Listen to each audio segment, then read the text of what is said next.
Teman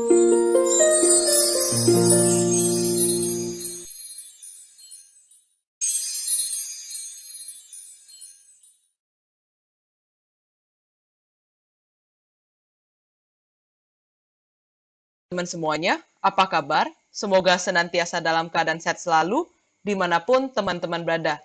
Selamat datang di mata kuliah Lab Akuntansi Lanjutan 1. Pada kesempatan kali ini, kita akan membahas materi baru mengenai Accounting for Foreign Currency, di mana ini merupakan pembahasan chapter 12 di buku Jeter. Dalam video kali ini, kita akan membahas mengenai konsep foreign currency transaction, bagaimana alur dari transaksi baik impor maupun ekspor, kemudian bagaimana penggunaan forward contract, dan yang terakhir adalah kita akan tutup dengan sebuah contoh sederhana, yaitu pembahasan dari problem 3 di modulnya teman-teman. Kita akan mulai dulu dari yang pertama, yaitu konsep foreign currency transaction itu sendiri. Beberapa perusahaan, baik di Indonesia maupun di negara lain, melakukan transaksi lintas negara. Seperti contohnya mengekspor atau mengimpor barang, membangun cabang asing, ataupun memegang investasi ekuitas di sebuah perusahaan asing. Di mana pada materi kali ini kita akan perkecil ruang lingkupnya hanya mencapai ekspor atau impor barang. Jadi kita akan belajar bagaimana kita melakukan jurnal terhadap ekspor maupun impor barang. Terkait pencatatan dan pelaporan dengan transaksi domestik, ada 3 kosakata yang harus kita kenal bareng-bareng. Yang pertama, yakni translate, teman-teman. Ya, atau bahasa Indonesianya adalah translasikan. Di mana jika terdapat transaksi dalam mata uang asing, harus ditranslasikan terlebih dahulu sebelum dapat dikumpulkan dengan transaksi yang bersifat domestik. Sebagai contoh, jika sebuah perusahaan itu adanya di Indonesia, di mana mata uangnya, pelaporannya itu menggunakan rupiah, memiliki transaksi dengan perusahaan yang berdiri di Malaysia, misalnya beroperasi di Malaysia, di mana notabene Malaysia itu menggunakan Malaysian Ringgit. Artinya, jika terdapat transaksi dalam mata uang ringgit, harus ditranslasikan terlebih dahulu ke rupiah atau dirubah ke dalam rupiah sebelum dapat dikumpulkan dengan transaksi yang memang menggunakan mata uang rupiah. Kemudian, muncul adanya keuntungan atau kerugian, di mana keuntungan atau kerugian ini muncul karena adanya piutang atau utang dalam mata uang asing, akibat terjadinya fluktuasi atau gerak naik turun dari nilai tukar rupiah terhadap mata uang asing, misalnya jika perusahaan tersebut di Indonesia. Lalu yang ketiga, kita akan kenal dengan sebutan hedging, di mana perusahaan itu menggunakan strategi hedging atau lindung nilai untuk meminimalkan dampak dari perubahan nilai kurs. Dari tadi kita berbicara tentang translasi. Jadi apa sih translasi itu? Nah, translasi itu teman-teman merupakan proses mengekspresikan nilai yang dinyatakan dalam mata uang asing ke dalam mata uang entitas pelapor dengan menggunakan kurs yang sesuai. Jadi, mata uang entitas pelapor itu tergantung teman-teman. Kalau misalnya di Indonesia mungkin menggunakan rupiah, saya di Malaysia menggunakan ringgit, di Singapura menggunakan Singapura dolar, dan lain sebagainya dengan menggunakan kurs yang sesuai atau nilai tukar yang sesuai. Nah, dari tadi kita bahas exchange rate, kita bahas kurs. Apa sih kurs itu? Nah, kurs adalah rasio antar satu unit mata uang dengan mata uang lainnya yang dapat ditukar pada waktu tertentu. Teman-teman, kita kenal dengan dua exchange rate atau dua kurs, dua jenis kurs. Yang pertama itu adalah direct exchange rate atau kurs langsung, di mana merupakan unit mata uang domestik yang dapat dikonversi menjadi satu unit mata uang asing. Misalnya saja, 1 US dollar jika dirupiahkan berarti 14.280 Indonesian rupiah. Nah, berbeda dengan indirect exchange rate, di mana merupakan kebalikan dari direct exchange rate. Indirect exchange rate merupakan unit mata uang asing yang dapat dikonversi menjadi satu unit mata uang domestik. Sebagai contoh, 1 Indonesia rupiah berarti adalah 0,000070 US dollar. Nah, seperti itu teman-teman perbedaan antara direct exchange rate dan indirect exchange rate. Di mana, sekali lagi penekanannya, jika direct exchange rate, maka unit mata uang domestik yang dapat dikonversi. Kalau indirect berarti mata uang asing yang dapat dikonversi. Kemudian, kita akan membahas part kedua atau pembahasan kedua, yaitu alur dari transaksi. kita akan mulai dari alur impor atau ketika perusahaan melakukan pembelian dari luar negeri. Ilustrasinya, Pauline Corporation merupakan sebuah perusahaan di Indonesia. Dan pada saat ini, Pauline Corporation melakukan impor, yaitu impor ya teman-teman. Berarti kita membeli dari Samsung-Tech di Korea Selatan. Nah, kita ada 3 pihak teman-teman. Yang pertama itu adalah Pauline Corporation, yaitu perusahaan kita yang ada di Indonesia. Mata uang pelaporannya berarti rupiah. Samsung-Tech yang adanya di Korea Selatan, berarti mata uang pelaporannya adalah won. Lalu kita ada berkaitan dengan exchange dealer.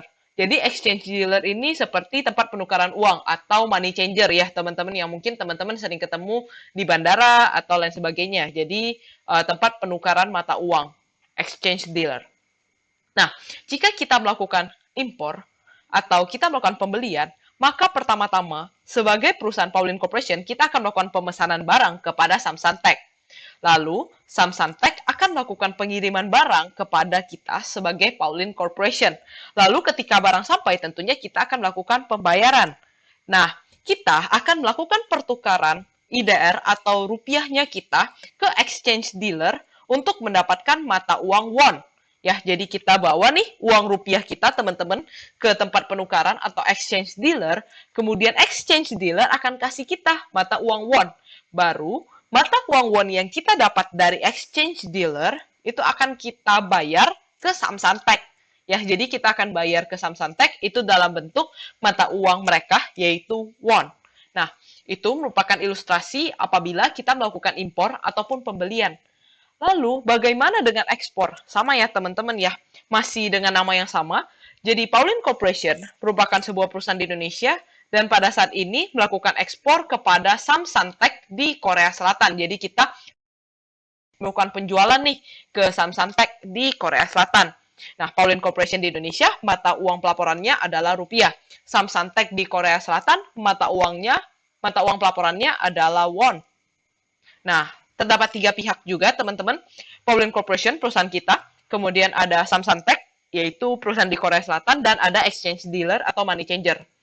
Nah, pertama-tama karena kita yang melakukan penjualan, maka kita akan dapat pesanan dulu nih dari Samsung-Tech. Jadi Samsung-Tech bilang, Pauline Corporation, saya mau pesan barang nih.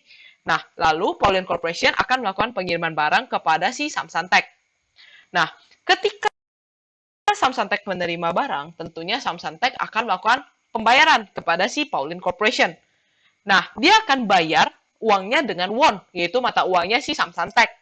Nah, kita sebagai Pauline Corporation itu kan dapat uangnya won. Nah, kalau kita mau gabungkan dengan transaksi di Indonesia, artinya notabene Indonesia itu pakai rupiah, maka kita akan bawa uang won ini ke exchange dealer. Jadi kita bawa won yang kita dapat dari Samsung-Tech ke exchange dealer untuk kita rubah kepada Indonesian rupiah. Nah, makanya nanti kita akan bawa pulang dari exchange dealer, teman-teman, mata uang kita yaitu Indonesian rupiah, hasil tukar dari won tadi, teman-teman. Nah, berikut merupakan alur daripada ekspor ataupun penjualan. Nah, selanjutnya teman-teman, kita akan bahas tentang bagaimana sih penggunaan dari forward contract. Nah, untuk mencegah kerugian besar akibat selisih kurs, maka perusahaan melakukan perjanjian lindung nilai atau hedging dengan bank maupun exchange dealer, di mana bentuk hedging terbagi menjadi 2, yakni forward contract ataupun opsi dan option. Nah, teman-teman, tadi kita sempat bahas bahwa nilai tukar atau kurs itu fluktuatif, ya. Jadi, setiap hari kurs itu akan berubah, teman-teman. Nah, perusahaan biasanya untuk mencegah kerugian besar akibat fluktuatifnya kurs itu, maka dia akan melakukan perjanjian lindung nilai atau hedging. Nah, salah satunya adalah menggunakan forward contract yang akan kita bahas. Apa itu forward contract? Forward contract itu adalah kontrak untuk menukar mata uang pada negara yang berbeda pada tanggal di masa yang akan datang. Namanya aja forward, berarti ada di masa yang akan datang dengan forward rate atau rate-nya di masa yang akan datang di tingkat tertentu. Nah, berbicara tentang rate itu ada 2, teman-teman. Yang pertama itu kita sebut dengan spot rate dan yang kedua adalah forward rate. Nah, kita akan bahas tentang spot rate. Jadi spot rate itu apa sih? Spot rate itu adalah rate atau tingkat kurs pada hari ini. Jadi kalau misalnya hari ini adalah 18 Mei, berarti spot rate-nya adalah yang kita lihat 18 Mei. Forward rate itu adalah rate yang ada di masa yang akan datang. Misalnya 20 Mei, 25 Mei, pokoknya tidak di hari ini. Kalau spot rate berarti rate pada hari ini, kalau forward rate, rate-nya akan di masa datang. Nah, teman-teman, sebelum kita masuk kepada contoh problemnya, kita akan bahas dulu mengenai jurnal awal transaksinya, ya. Jadi, pada saat kita melakukan impor atau pembelian, kita akan belajar tanpa forward contract atau tanpa perjanjian lindung nilai, dan yang kedua adalah dengan perjanjian lindung nilai atau dengan forward contract. Yang pertama adalah tanpa forward contract. Ketika kita melakukan impor atau pembelian, maka kita akan jurnal debit purchase, kreditnya accounts payable. Jika kita melakukan ekspor atau penjualan tanpa forward contract, maka debitnya accounts receivable, kreditnya sales revenue. Jika kita menggunakan forward contract atau lindung nilai, perbedaannya adalah ada jurnal tambahan pada saat kita melakukan impor atau pembelian, yaitu debit foreign currency receivable from exchange dealer, dan kreditnya adalah rupiah payable to exchange dealer. Di mana kalau foreign currency itu biasanya disingkat FC, exchange dealer itu bisa disingkat jadi ED. Nah, jika kita melakukan ekspor, dengan forward contract atau lindung nilai, maka terdapat jurnal tambahan juga, yaitu debitnya rupiah receivable from exchange dealer, dan kreditnya adalah foreign currency payable to exchange dealer. Teman-teman, selanjutnya kita akan bahas contoh sederhana, yakni problem 3 di modulnya teman-teman.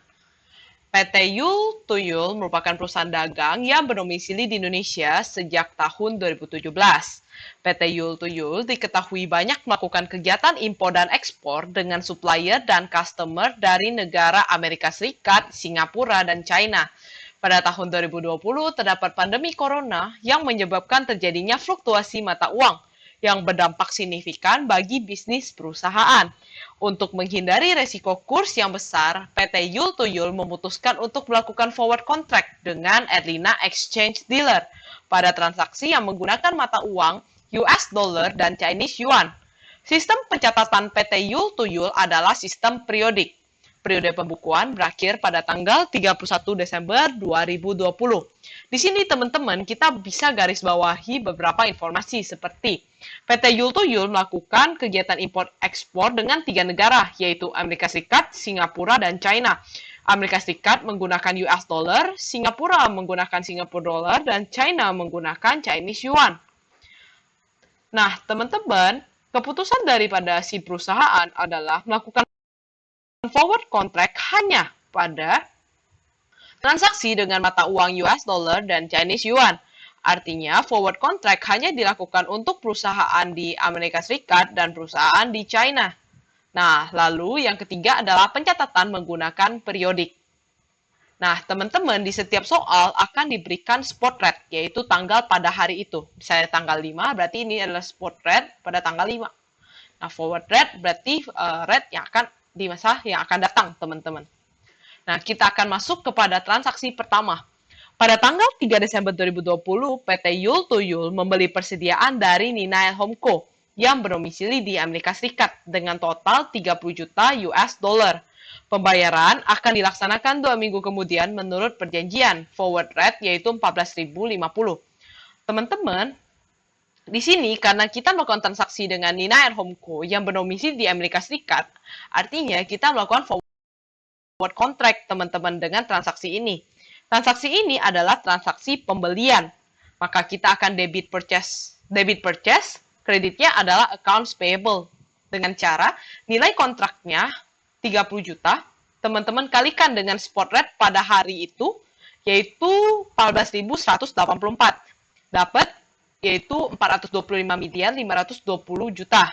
Nah, teman-teman, karena ini merupakan transaksinya forward contract, maka ada jurnal tambahan, yaitu kita debit foreign currency receivable from exchange dealer, dan kreditnya adalah rupiah payable to exchange dealer.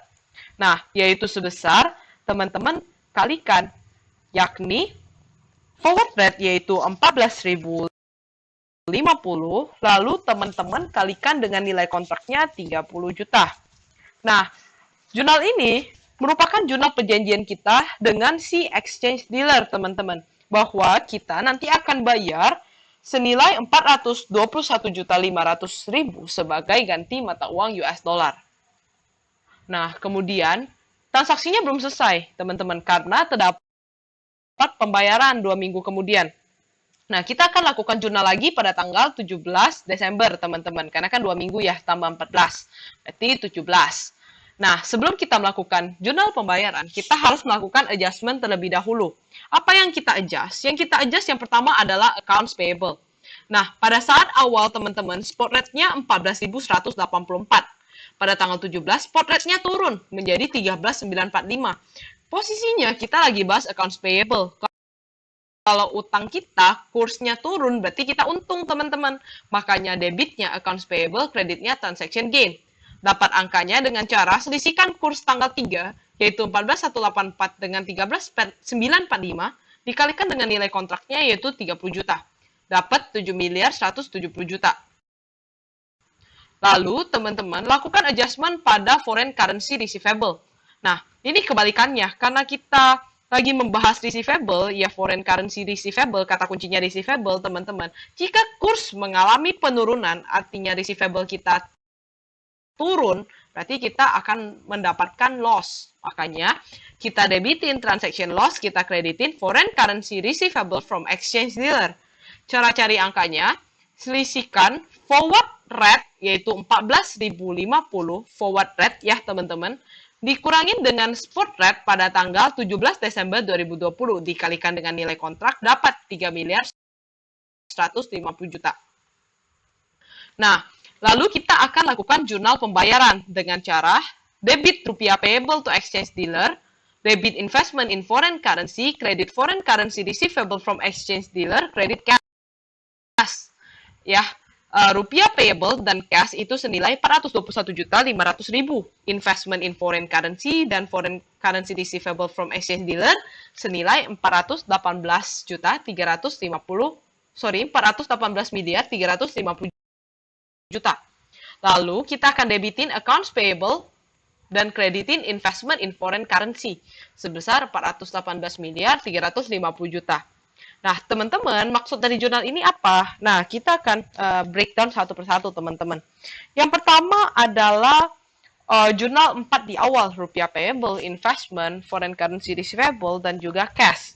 Nah, teman-teman, kalau teman-teman ingat transaksi kita melakukan pembelian, ya berarti kita akan, kan alurnya kita bayar nih, teman-teman, rupiah ke exchange dealer. Ya, karena kita bayar rupiah ke exchange dealer, muncul akunnya adalah rupiah payable to exchange dealer pada cash. Berapa? Sesuai perjanjian kita di awal, yaitu 421.500.000.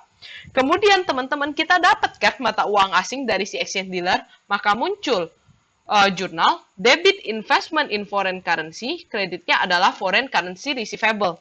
Lalu kita bayar utangnya dengan ngejurnal debit accounts payable dan credit investment in foreign currency. Ini mata uang yang kita dapat dari si exchange dealer sebesar 418.350. Dapatnya dari mana? Dari spot rate tanggal 17 dikalikan dengan nilai kontrak. Nah, selanjutnya kita bahas transaksi yang kedua. Pada tanggal 5 Desember 2020, PT Yul Tuyul membeli tambahan persediaan dari Dahlia Gulaliko yang berdomisili di Singapura dengan total faktur 10.500.000 Singapura dolar. PT Yul Tuyul meminta keringanan untuk melunasi transaksi tersebut sebulan setelahnya. Dan Dahlia Gulaliko pun menyetujuinya, forward rate 10.632. Teman-teman, meskipun di sini ada forward rate, ingat, kita nggak boleh terkecoh loh, karena kebijakan perusahaan yang melakukan lindung itu hanya kepada Amerika Serikat dan kepada China. Untuk yang Singapura itu kita nggak pakai forward contract, makanya forward rate-nya kita tidak hiraukan ya, teman-teman. Nah, caranya adalah kita jurnal, karena kita melakukan pembelian persediaan, maka kita jurnal purchase pada accounts payable sebesar nilai fakturnya 10.500.000 Singapura dolar dikalikan dengan spot rate pada tanggal 5 Desember 2020, yaitu 10.619. Nah, dapat 111.499.500.000. Lalu teman-teman, dikarenakan kita akan melunasi faktur tersebut bulan depan, ya, artinya kita melewati tanggal tutup buku si perusahaan kita, yaitu PT Yul Tuyul. Kita akan melakukan adjustment lagi pada tanggal 31 Desember 2020, yaitu dengan mendebit transaction loss dan credit accounts payable. Kenapa loss? Karena teman-teman posisi kita adalah accounts payable. Ya, ternyata dari tanggal 5 ke tanggal 31 terdapat kenaikan kurs. Kalau posisi kita adalah accounts payable, kursnya naik, rugi dong. Nah, makanya debit transaction loss, credit accounts payable sebesar selisih kursnya 10.623 disisihkan dengan 10.619 dikalikan dengan nilai kontrak yaitu 10.500.000. Selanjutnya, kita masuk ke transaksi ketiga, yaitu pada tanggal 18 Desember 2020, Milensiaco yang berdomisili di China membeli persediaan dari PT Yul To Yul dengan nilai faktur sebesar 53.750.000 Chinese yuan. Kedua belah pihak telah bersepakat bahwa pembayaran akan dilakukan 1 minggu setelah tanggal transaksi. Forward rate yaitu 2175,25. Teman-teman, kita akan melakukan transaksi penjualan kepada Milensiaco di China. China, sesuai kesepakatan perusahaan, kita melakukan forward contract kepada exchange dealer. Maka, jurnal yang terbentuk adalah accounts receivable di debit dan kreditnya adalah sales revenue. Dengan angkanya, yaitu nilai kontraknya 53750 dikalikan dengan spot rate pada tanggal transaksi, yaitu 18 Desember 2020, sebesar 2.180,12.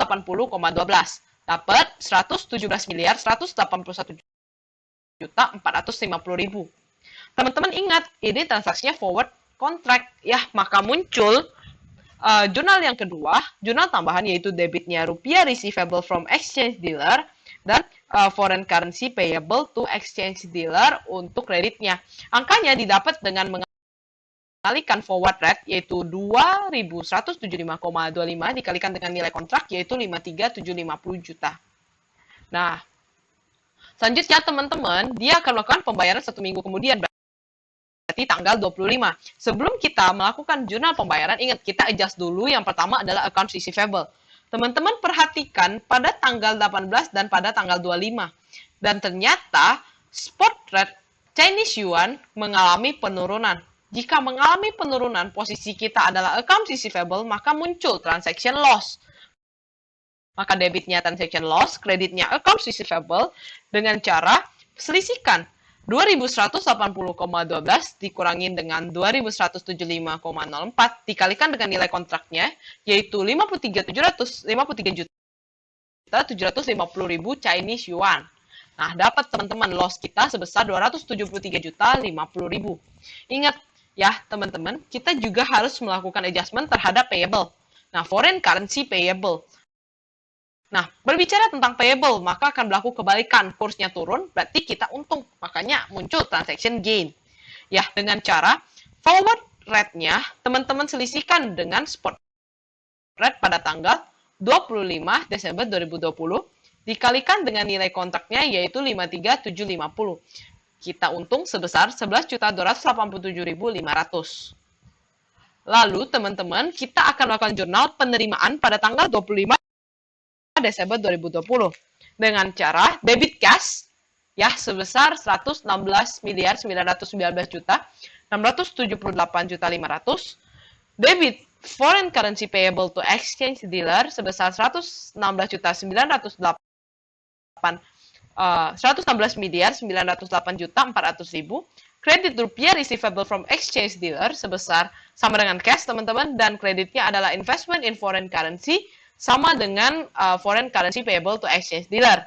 Kemudian kita akan jurnal lagi. Debit investment in foreign currency sebesar 116.908.400.000 dan kreditnya adalah accounts receivable sebesar 116.908.400.000.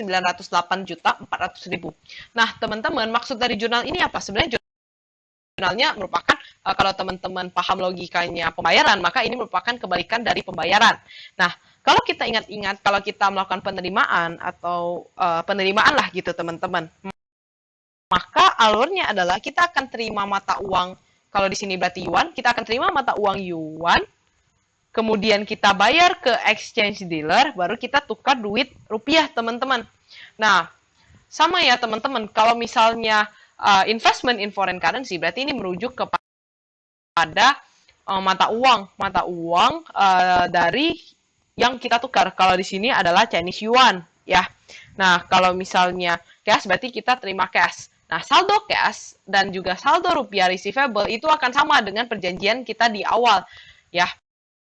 Bahwa di awal pada saat kita melakukan jurnal, ya jurnal rupiah receivable, maka kita punya janji loh kalau misalnya exchange dealer ini akan ngasih kita ya itu senilai 11 miliar 919 juta 678.500 teman-teman.